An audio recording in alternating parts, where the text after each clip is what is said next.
관계가 무너질 때 우리는 흔히 도덕을 먼저 호출합니다. 왜 저렇게까지 하느냐 이해할 수 없다. 정상이 아니다. 그러나 철학과 심리학은 언제나 다른 질문에서 출발합니다. 이 행동은 어떤 악의의 결과인가? 아니면 어떤 공포의 반복인가? 인간의 관계는 현재에서만 만들어지지 않습니다. 특히 가장 친밀한 관계일수록 과거에 통과하지 못한 경험은 설명되지 않은 채 다시 호출됩니다. 누군가에게 결혼은 새로운 출발이지만 누군가에게 결혼은 과거 애착의 무대가 다시 열리는 순간이 됩니다. 배우자는 지금의 사람이면서 동시에 무의식 깊은 곳에서는 과거의 보호자, 위협자 혹은 심판자의 자리를 점합니다. 그래서 어떤 사람에게 배우자 관계는 사랑의 공간이 아니라 생존 전략이 자동으로 작동하는 장창이 됩니다. 그렇다면 질문은 이렇게 바뀌어야 합니다. 시부모와 단절하는 며느리는 배우자 관계에서는 어떤 방식으로 살아남으려 하는가? 청소년기에 형성된 애착 손상 기반의 생존 전략은 사회적 관계 전반에 영향을 미치지만 그 중에서도 배우자 관계에서 가장 먼저 그리고 가장 강하게 드러납니다. 이유는 단순합니다. 배우자는 친구나 직장 동료와 달리 정서적으로 가장 가까운 타인이며 동시에 가장 오래 지속되는 관계이기 때문입니다. 심리학적으로 배우자 관계는 과거 부모와의 애착 경험이 재현, 즉 reenactment 되는 무대입니다. 따라서 과거에 학습된 생존 전략은 결혼과 함께 자동으로 활성화됩니다. 이는 의도적 선택이 아니라 위협 신호를 감지하는 신경계의 자동 반응입니다. 이 강의에서는 앞서 설명한 의미화 경로, 동결 경로, 절단 경로가 배우자 관계에서 각각 어떤 모습으로 나타나는지를 구조적으로 설명합니다. 의미화 경로를 거친 사람은 과거의 상처를 자기 문제로 동일시하지 않습니다. 따라서 배우자와의 갈등을 관계의 실패가 아니라 관계 과정의 일부로 인식합니다. 이들은 갈등이 발생했을 때 다음과 같은 내부 대화를 합니다. 지금 불편하지만 이 관계 전체가 위협받는 것은 아니다. 이 인식 덕분에 감정이 상승하더라도 완전한 붕괴로 이어지지 않습니다. 배우자 관계에서의 다음과 같은 구체적 양상이 나타납니다. 첫째, 감정 표현과 거리 조절을 병행하고 둘째, 다툼 이후에도 관계 복원을 전제로 행동하며 셋째, 문제를 너 대 나가 아닌 문제 대 우리의 구도로 다룹니다. 실제 예시를 보면은 부부싸움 중 배우자가 목소리를 높였을 때 이 경로의 사람은 즉각적인 이별이나 침묵을 선택하지 않습니다. 잠시 자리를 피하되 이후 대화를 재개합니다. 이는 회피가 아니라 조절입니다. 동결 경로의 핵심은 갈등을 해결하지 못하는 것이 아니라 갈등을 인식하는 순간 정서 반응이 멈춘다는 데 있습니다. 이들은 싸움을 하지 않는 것이 아니라 싸움을 시작하지 못합니다. 배우자 관계에서의 내부 작동 방식은 동결 경로의 사람은 갈등 신호가 나타나면 다음과 같이 반응합니다. 첫째, 감정이 갑자기 무뎌지며 둘째, 말수가 급격히 줄어들며 셋째, 괜찮아, 아무 일 없어 라는 말 반복합니다. 이는 성취감이 아니라 과거에 학습된 정서 차단 반응입니다. 실제 예시를 보면은 배우자가 서운함을 표현하면 동결 경로의 사람은 논리적으로 설명하거나 침묵합니다. 문제는 해결되지 않지만 관계는 유지됩니다. 이로 인해 배우자는 벽과 사는 느낌을 받게 됩니다. 이 경로의 위험은 갈등이 누적되어 지연 폭발로 이어질 수 있다는 점입니다. 절단 경로는 배우자 관계에서 가장 파괴적으로 보이지만 당사자에게는 가장 일관된 생존 전략입니다. 이 경로의 핵심 신념은 단순합니다. 관계는 깊어질수록 위험해진다. 따라서 이들은 배우자와의 갈등을 관계 전체의 위협으로 인식합니다. 시부모와 단절하는 며느리는 배우자 관계에서의 다음과 행동 특징을 가지고 있습니다. 첫째, 감정적 거리두기를 갑자기 강화하고 둘째, 대화 단절, 냉전, 무응답을 하며 셋째, 심하면 별거, 이혼을 빠르게 언급합니다. 이 행동은 처벌이 아니라 위험 회피입니다. 둘째 예시를 하면 사소한 언쟁 이후 절단 경로의 배우자는 연락을 끊고 집을 나가거나 감정적 접촉을 전면 차단합니다. 이는 상대를 벌주기 위함이 아니라 신경계를 안정시키기 위한 행동입니다. 배우자는 부모와 유사한 위치를 점합니다. 첫째, 지속적으로 곁에 있고 둘째, 감정적 기대가 크며 셋째, 갈등 시 도망칠 수 없습니다. 이 조건은 과거 애착 손상의 기억을 자동으로 호출합니다. 따라서 배우자의 말투, 표정, 침묵은 실제 위협이 아니더라도 과거의 위협으로 오인됩니다. 정리하겠습니다. 배우자 관계에서 나타나는 극단적 회피, 동결, 절단 행동은 사랑이 없어서가 아닙니다. 오히려 사랑이 크기 때문에 더 위험하게 느껴지는 것입니다. 이 관계를 회복하려면 설득이나 논쟁이 아니라 배우자의 신경계가 지금은 과거와 다르다고 학습할 수 있는 안전한 반복 경험이 필요합니다. 이 점을 이해하지 못한 채 문제 행동만 교정하려 하면 관계는 더 빠르게 악화됩니다. 이해는 치료의 출발점이며 관계 회복의 최소 조건입니다. 시부모와 절연하는 극단적 며느리 유형의 심리적 배경 요약은 무엇일까요? 이런 극단적 유형은 단순히 성격 문제나 예의의 문제가 아닙니다. 대부분 다음 세 가지가 겹쳐진 결과로 나타납니다. 첫째, 친정 가족에서의 관계 단절 경험의 결과로 나타납니다. 부모 이혼, 정서적 방임, 한쪽 부모와의 동맹 구조 때문입니다. 둘째는 관계에서의 생존 전략으로서 차단 학습이 되었기 때문입니다. 갈등을 해결이 아닌 관계 제거가 안전하다고 학습되었기 때문입니다. 셋째, 배우자와의 관계를 유일한 안전기지로 설정하기 때문입니다. 따라서 시부모는 무의식적으로 위협 대상이 되기 때문입니다. 이 구조를 이해하지 못하면 선의의 말과 행동조차 불에 기름을 붓는 결과를 낳게 됩니다. 이런 극단적 며느리에게 배우자가 절대 해서는 안 되는 말은 다음 세 가지입니다. 첫째, 우리 부모가 뭘 그렇게 잘못했어? 이 말은 사실 검증의 문제가 아닙니다. 며느리의 귀에는 이렇게 들립니다. 네가 느낀 불안과 공포는 과장이다. 결과적으로 며느리의 방어적 태도가 악화되어 더 강한 통제와 차단 행동으로 이동하게 됩니다. 둘째는 그래도 어른인데 참아야지. 이런 극단적 유형의 며느리에게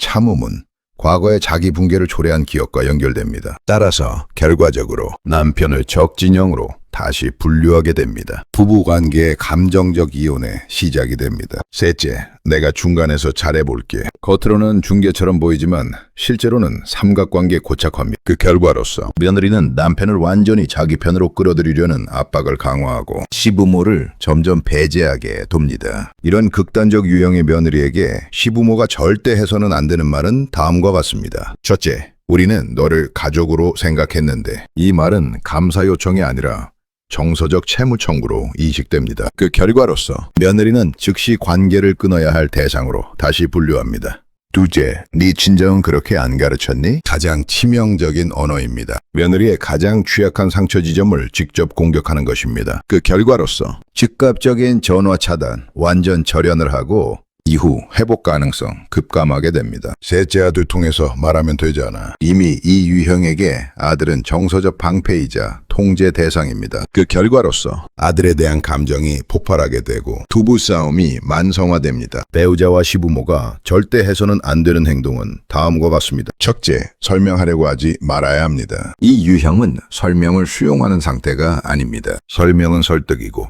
설득은 통제 시도이다 라고 며느리는 해석합니다. 둘째, 갑작스러운 방문, 선물 공세를 하지 마세요. 이런 유형의 극단적 며느리는 호의가 아니라 경계 침범으로 인식하기 때문입니다. 넷째, 시간이 지나면 괜찮아지겠지라고 방관을 해도 안 됩니다. 이 경우 시간은 회복이 아니라 고착화를 만듭니다. 이 유형의 극단적 며느리를 이해할 때 가장 적절한 비유가 바로 자라보고 놀란 가슴, 솥 뚜껑 보고 놀란다 라는 속담입니다. 과거 친정 부모의 이혼 과정에서 겪은 혼란과 불안은 이 며느리에게 이미 한 번 크게 대인 경험입니다. 그래서 지금의 관계에서는 실제 위험이 크지 않더라도 조금만 비슷한 신호가 보여도 몸과 마음이 먼저 반응합니다. 이 반응은 이성적 판단이 아니라 기억된 공포의 자동 작동에 가깝습니다. 이 전제를 놓고 보면 배우자와 시부모가 흔히 도움이 되겠지라고 생각하며 하는 행동들이 왜 오히려 상황을 악화시키는지 쉽게 이해할 수 있습니다. 첫째, 설명하려고 하면 안 됩니다. 배우자나 시부모는 이렇게 생각합니다. 오해니까 설명만 하면 풀릴 거야. 하지만 이 며느리에게 설명은 설명으로 들리지 않습니다. 과거의 부모가 이혼 과정에서 했던 수많은 말들, 너를 위해서다, 이게 최선이다 라는 말들이 결국은 본인의 의사와 상관없이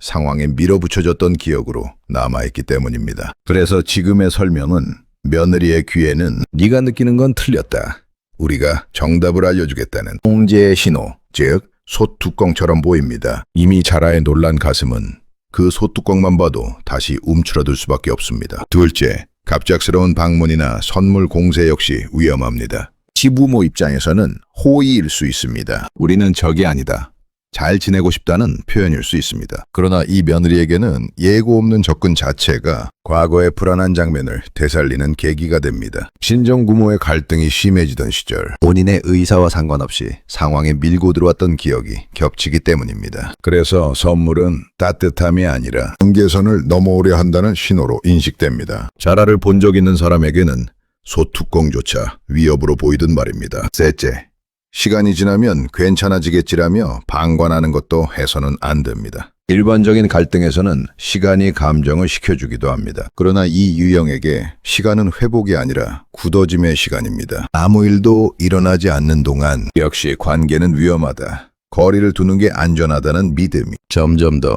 단단해집니다. 솥에 놀란 가슴은 시간이 지난다고 해서 다시 불 옆으로 다가가지 않습니다. 오히려 더 멀리 떨어져 앉는 법을 배우게 됩니다. 영리하면 이 극단적 며느리에게 문제는 현재의 시부모나 배우자가 얼마나 옳으냐, 얼마나 선하냐의 문제가 아닙니다. 과거에 이미 한번 크게 놀란 가슴이 비슷한 형태의 신호만 봐도 다시 움츠러드는 구조의 문제입니다. 이 구조를 이해하지 못한 채 설명하고 다가가고 기다리기만 하면 관계는 좋아지지 않고 오히려 더 단단히 닫히게 됩니다. 그래서 이 경우에는 무엇을 하느냐보다 무엇을 하지 않느냐가 더 중요합니다. 그렇다면 이런 극단적 유형의 며느리는 정상적 회복 가능성은 몇 %일까요? 이 질문이 가장 현실적인 질문입니다. 요건 없이 자연 회복될 확률은 약 5%에서 10% 정도로 매우 회의적입니다. 결혼, 출산, 환경 변화로 인해서 일시적 완화는 가능합니다. 그러나 출산 경험마저 없다면 거의 불가능합니다. 근본 구조는 그대로 유지되는 경우가 대부분입니다. 그러나 부부가 이러한 구조를 이해하려고 시도하고 노력을 할 경우에는 가능성이 약간 올라갑니다. 약 25%에서 35% 정도입니다. 남편이 중재자가 아니라 경계 설정자, 바운드리 세터 역할을 하고 시부모가 감정 해명을 중단하고 거리 조절에 성공했을 때의 회복 가능성입니다. 장기적인 개인 심리 치료 병행될 경우에는 정상화될 확률이 약 올라갑니다. 약 40%에서 50% 정도로 올라갑니다. 핵심은 시부모 문제가 아니라 과거 관계에서 학습된 생존 방식을 재학습을 하느냐입니다. 이런 극단적 유형의 며느리는 정상적으로 회복하는데 치료 지속 기간은 평균 2년에서 5년 정도 필요합니다. 이 극단적 유형의 며느리는 회복 가능성이 몇 %인가 라는 질문 자체를 객관적 정보로 듣지 않습니다. 그 질문과 답변을 이렇게 받아들입니다. 나를 고쳐야 할 문제로 보고 있다. 내가 비정상이라는 판단을 이미 내렸다. 이 순간 과거 친정 부모의 이혼 과정에서 느꼈던 무력감과 통계당함의 기억이 즉각 되살아납니다. 다시 말해서 소뚜껑이 다시 나타납니다. 그래서 대부분의 경우 그런 통계가 어디 있느냐, 사람을 숫자로 재단하지 마라, 당신들이 뭘 안다고 평가하느냐 와 같은 강한 거부 반응이 먼저 나옵니다. 이것은 내용의 옳고 그름 때문이 아니라 구조상 피할 수 없는 반응입니다. 왜 이런 일이 벌어질까요? 앞서 사용한 속담을 다시 쓰면 이해가 쉽습니다. 이 며느리는 이 소때 크게 놀란 가슴입니다. 그런데 회복 가능성은 몇 %인가 라는 말은 본인에게는 소뚜껑을 얼굴 앞에 들이미는 것과 같습니다. 숫자, 확률, 치료기간, 정상화라는 단어들은 논리적 설명처럼 보이지만 이 사람에게는 전부 하나의 신호로 묶여 해석됩니다. 지금 또 누군가가 나를 설명하고 분류하고 고치려고 한다. 그래서 대부분의 극단적 유형은 이 지점에서 방어 공격 단절 순서로 반응합니다. 거부하지 않는 경우가 오히려 예외에 가깝습니다. 그렇다면 회복 가능성 5%, 30%, 50%라는 이야기는 아예 의미가 없는가? 그렇지는 않습니다. 다만 이 정보의 수신자는 며느리가 아닙니다. 이 내용은 며느리를 설득하기 위한 자료가 아니라 남편이 현실을 판단하기 위한 기준, 시부모가 기대를 조절하기 위한 기준, 부부가 감당 가능한 범위를 설정하기 위한 기준으로 사용될 때에만 의미가 있습니다. 즉, 이 수치는 당사자를 납득시키기 위한 설명서가 아니라 주변 사람들이 더 이상 헛된 기대로 스스로를 소모하지 않기 위한 현실표입니다. 또 하나 중요한 점이 있습니다. 장기 심리치료를 병행하면 회복 가능성이 4,050%까지 올라간다고 했을 때도 이 며느리가 기쁘게 치료를 받아들이는 경우는 드뭅니다. 대부분은 위기가 극단에 도달했을 때, 이혼, 단절, 고립이 현실화되었을 때, 더 이상 기존 방식으로 버틸 수 없을 때, 그제야 치료를 선택이 아니라 마지막 수단으로 받아들입니다. 그래서 평균 치료 기간이 25년으로 길어지는 것입니다. 정리하면 이렇습니다. 네, 대부분 거부합니다. 그게 정상입니다. 이 수치를 며느리에게 직접 들이밀면 거의 100% 역효과가 납니다. 이 정보는 설득용이 아니라 판단용입니다. 핵심은 시부모 문제가 아니라 과거 관계에서 학습된 생존 방식을 다시 학습할 수 있느냐입니다. 그리고 그 재학습은 당사자가 원하지 않으면 시작조차 되지 않습니다. 그래서 이 주제에서 가장 냉정하지만 중요한 결론은 이것입니다. 고칠 수 있느냐보다 우리가 어디까지 감당할 것인가를 먼저 정해야 한다. 이 지점을 이해하셨다면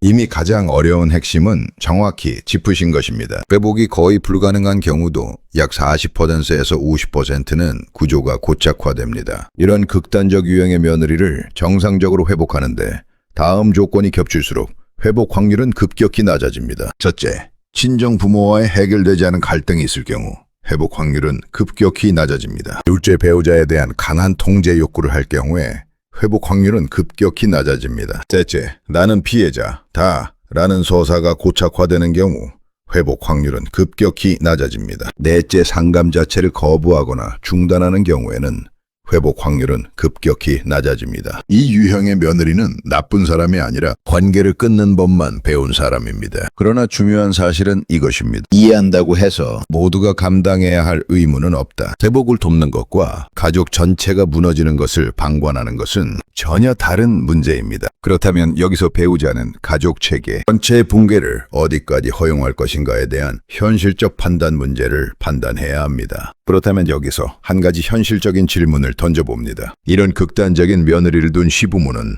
아들에게 이혼을 권유해야 할까요? 이혼을 권유하는 것은 악도 아니고 자동적으로 정당한 것도 아닙니다. 그 판단의 핵심 기준은 단 하나입니다. 이 결혼이 더 이상 회복 가능성이 있는가 아니면 가족 전체를 소진시키는 구조로 고착되었는가를 살펴봐야 합니다. 이런 극단적인 유형의 며느리들은 출산도 거부하는 경우가 있습니다. 출산을 의식적으로 거부하면서 동시에 시부모 완전 절연하고 배우자에 대한 정서적, 관계적 독점하면서 아이를 낳으면 네 부모와 연결될 수 있다는 이유의 회피 때문입니다. 출산을 협상카드, 통제수단으로 사용하는 경우 이 경우 문제는 출산이 아니라 통제 구조입니다. 이런 극단적 유형에서 아이 출산 거부가 의미하는 것은 무엇일까요? 이 유형의 며느리는 다음 중 하나로 인식되는 경우가 많습니다. 첫째, 시부모와 다시 연결될 수 있는 위험 요소로 인식을 하며 둘째, 배우자의 관심이 아이에게 분산되어 아이를 경쟁자로 인식하는 경우이며 셋째,